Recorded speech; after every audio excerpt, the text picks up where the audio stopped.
बस्र तुलसी मालाहरू सुन्दर श्यामै वर्ण शान्त रूप हरिको सत्य नामै धरी लक्ष्मीका प्रतियोगी जय ध्यानै म गर्छु हरि सचिता अनन्त पूर्ण रूपको आवाहन गर्दछु रत्नै आसनमा त राखी हरिको बिन्ती म यो गर्दछु यसै आसनमा बसौँ अप्रभु राम्रो छ सुन्दर मेरो भक्ति बुझी प्रसन्न हुन भई बस्नुहोस् माधव यो गङ्गा जल पवित्र साथी पाओ धुन खातिर पाटै नाम धरी समर्पण स्वीकार गर्नुहोस् अब पञ्चै पात्रमा जल धरिकनै पुष्पाक्षर चन्दन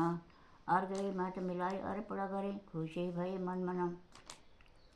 यो होसी श्री यमनाजीको अति चिर स्वादिष्ट मिठो जल खुसी भइकन गर्नुहुन्छ प्रभुले आत्मनै श्रीधर गङ्गाजी र सरस्वती र यमुना गोदावरी नर्मदा कावेरी सरेव समन्द्ररानी नारायणी निर्मला पुष्कर आदि तलाउको जल पनि मनले तयारी गरी अर्पण गर्दछ तीर्थका जल सबै स्नान गर्नुहोस् है हरि ल भयो ल ल्याउनुहोस् हात मिला अरे वाह यो न हो चल अलिकति मलाई चाहिँ भन्न मन लागिसकेको गाईको दुध घिउ शकर मधु पाँचौँ दाइले धरी सङ्कल्पै गरेका पाँच अमृतहरू पारे चारे हरि सानै दुधले दहीले घिउले मधुले पनि सखरले सानो सजुरको शुद्ध जलले पनि सानैको बीजपूर्ण भयो प्रभु हे कृष्ण हे केशव श्रृङ्गारे अवगत प्रभुमा खुसी हुनुहोस् अब चन्दन पुष्प र धूप दीप रहने नैवेद्य अर्पण गरी शुद्ध जल अर्पण हुनुभयो त्रिलोकका नाथरी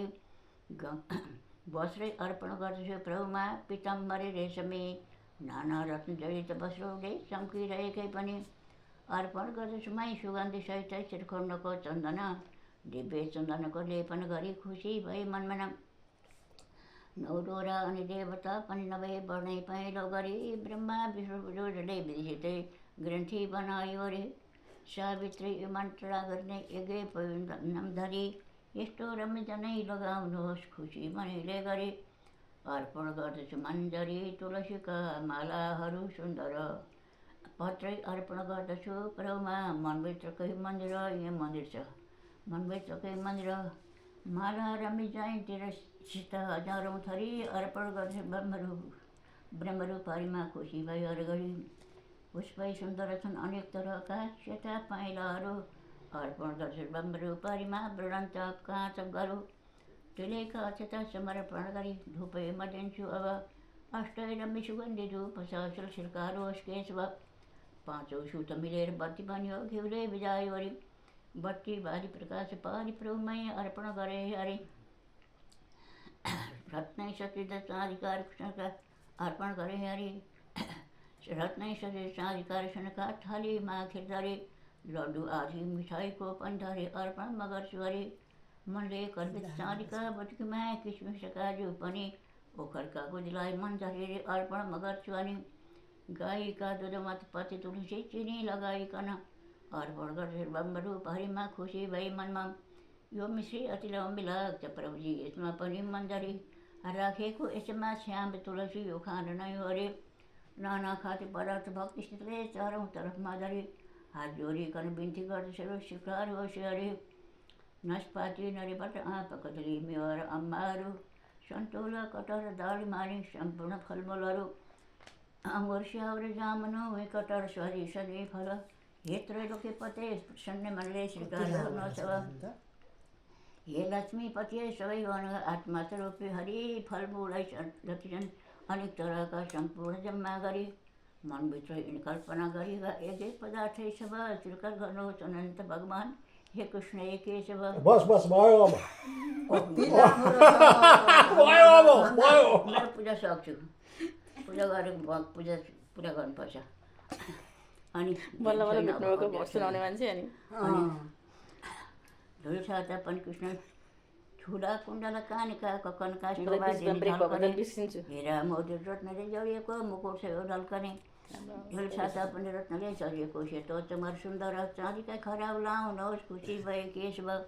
यो पुङ्गी फलो सुपारी रङ अलैँची हो पनि स्वीकार गर्नुहोस् अनन्त भगवान् खुसी मनैले अनि अर्पण दक्षिणा असरूपी मनले तयारी गरी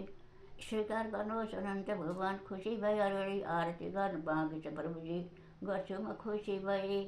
बाली कर्पूर श्रीहरिका सामने अगाडि गए कस्ताई हरिजी भने परमपद साकार टोभ्या आएका पौश्याम बढीको देखि मनै मनमा आत्मा ज्योति अग्नि ज्योति अनि श्री ज्योति पनि तिम्रो ज्योति रहेछ तरो जातो ज्योतिले फेरि पनि आरती अब गर्दछु हजुरको त्यो ज्योति रूप सुन्दर आत्मा ज्योति समर्पण स्वीकार गर्नुहोस् अब गर्दैछु नि प्रदक्षिणा प्रभुमा जन्मैभरिका सब पापै नाचमनमा माथि भएको दया रस्के सब नाना रङ्गी सुगन्धिकार सहित पुष्पहरू सब श्रद्धाकासित सन्दरी पुट गरी अर्पण म गर्छु अब पूजा मान्छु प्रभु हजुरको जानी नजानिकन श्रद्धा भक्ति गरेर अर्पण गरी खुसी भए मन सामग्री मनको पूजा हजुरको गल्ती भएमा सब क्षमा गर्नुहोस् अनन्त भगवान् हे कृष्ण हे केशव स्वामी हौ तिमी दास हौ म त प्रभु शिष्य म स्वामी तिमी ईश्वर हौ म जीव हौ प्रभु आयो जीव अनन्तका चरणमै सर्वैमा लिनु जीवै भाव मिटाए ब्रह्म रूपमा ब्रह्मी बनाइदिनु यो मेरो मानिस पूजा यो नित्य सधैँ गर्ने अब मुखले म